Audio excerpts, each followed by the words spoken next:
Thanks, Alexander. That was a fantastic account of your journey, which has taken place over a really short space of time, really, because 4 or 5 years ago, he would have been sitting here like you know, just at the outset of all that fantastic learning and experience and success in business.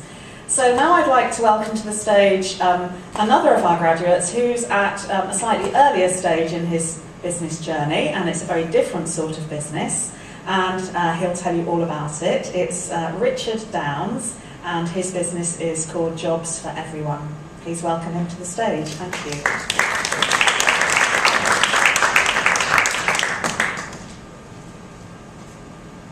I'd just like to say good evening to everyone, and thanks to Sheila for giving me this opportunity to speak tonight. To be honest, it came as a little bit of a surprise. When I first got asked to do this, I was told there was an alumni event on. There's going to be guest speakers, and if I'd mind saying a few words. I thought it was going to be a couple of words about the enterprise and how it's helped me.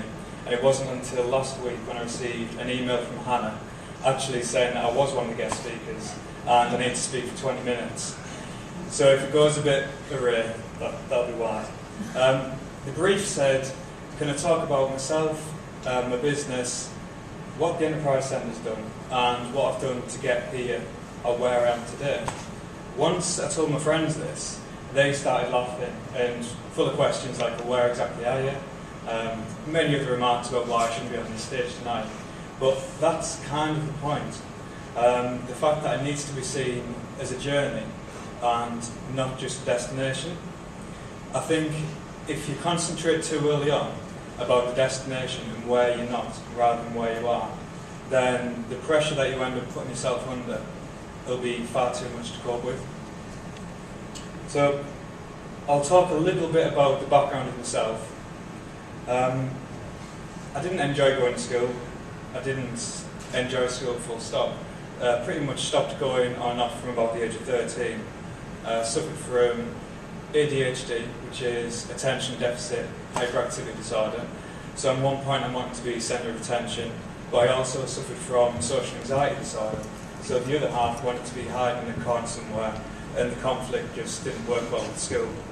So I was an average student, came out with C's, D's, and I just want to make the point that academia and business are two completely separate disciplines. It doesn't matter what your past is, it doesn't matter how good you are at school, how good or how well you didn't do at university. Once you've left, it's a different game. So it doesn't matter if you didn't do too well. After school, started college, started on GMVQ maths, did that for a couple of weeks. Didn't like it, left for a couple of weeks, went back, changed courses for a couple of weeks, didn't like that, left again. And it was pretty much the same as school until I got my first job. I got this job just by walking off the street to a computer engineering company and just asked if I could start on a YTS scheme. I started next week, and the reason I'm starting this so far back on my journey is the types of bosses that I had from starting employment. They were all of a certain nature. This first boss, typically, he runs something called toad betting machines, and it's kind of like a lottery, but for working men's clubs, which is fair enough. At the same time, this guy was running the Sierra Leone National Lottery in 1998, which, you know, back in 1998 there was conflict over there. I remember seeing a picture on his wall in his office, and he's only a short guy, quite chubby, bald head glasses, stood between two generals of men. And it's just the type of guy he was. His business was very kind of underhanded. Needless to say, I left after a couple of months. Got asked to work for a small telecommunications company. Again, it started well enough. The guy who was my boss at the time, he seemed a decent bloke, and as time went on, he was one of those people who he deluded himself in who he was. So when he's talking to everyone, he'd be thinking, you know, that is everything. And as soon as he's gone, the people who he was doing business with would be talking about him behind his back. The fact that he was deluding himself and he's being dishonest with himself, it had a reflection of how he did business. So he was also dishonest with how he conducted his business. This came to a head back in 2000 when we were going into medical centres, doctor surgeries, and he was telling people that unless they upgraded their telephone software, that the whole phone system had come down. So we'd go in, I'd kind of chat to somebody, and he'd stick a sticker on saying Y2K compliant, and he'd invoice them.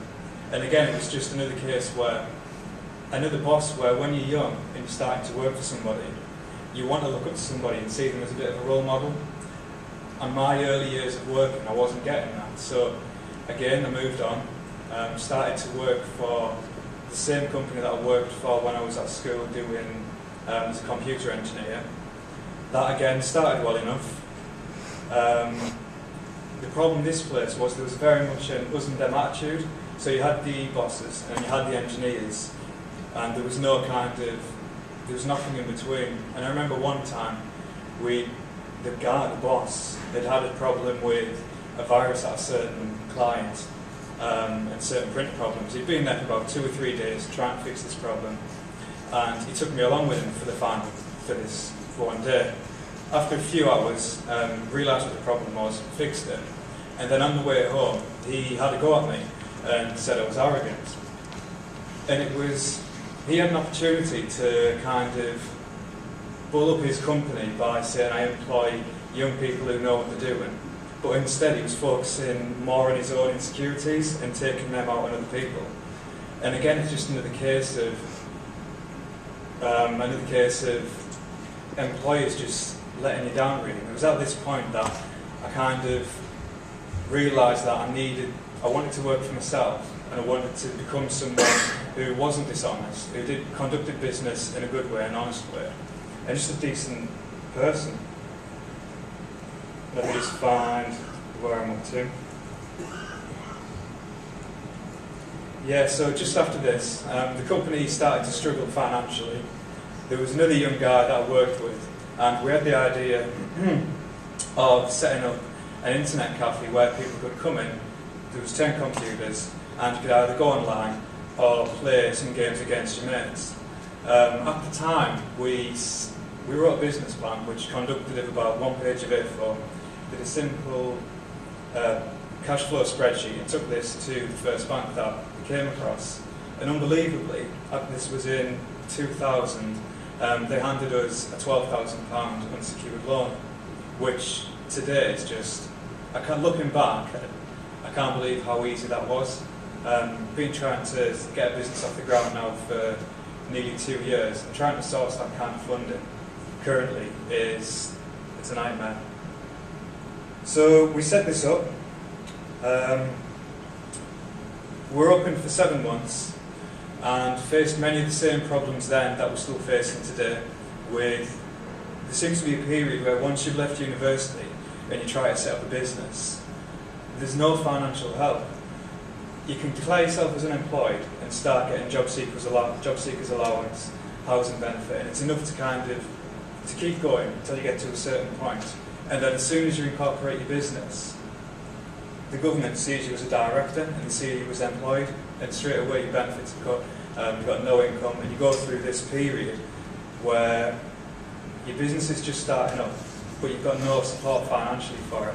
So dealing with that at such a young age, and the stress that entailed, we had enough money to pay rent, to pay bills, but to actually live a kind of life at that age, it was a bit tough. So we closed up after 7 months, and I don't see it as a failure because we got the company up and running.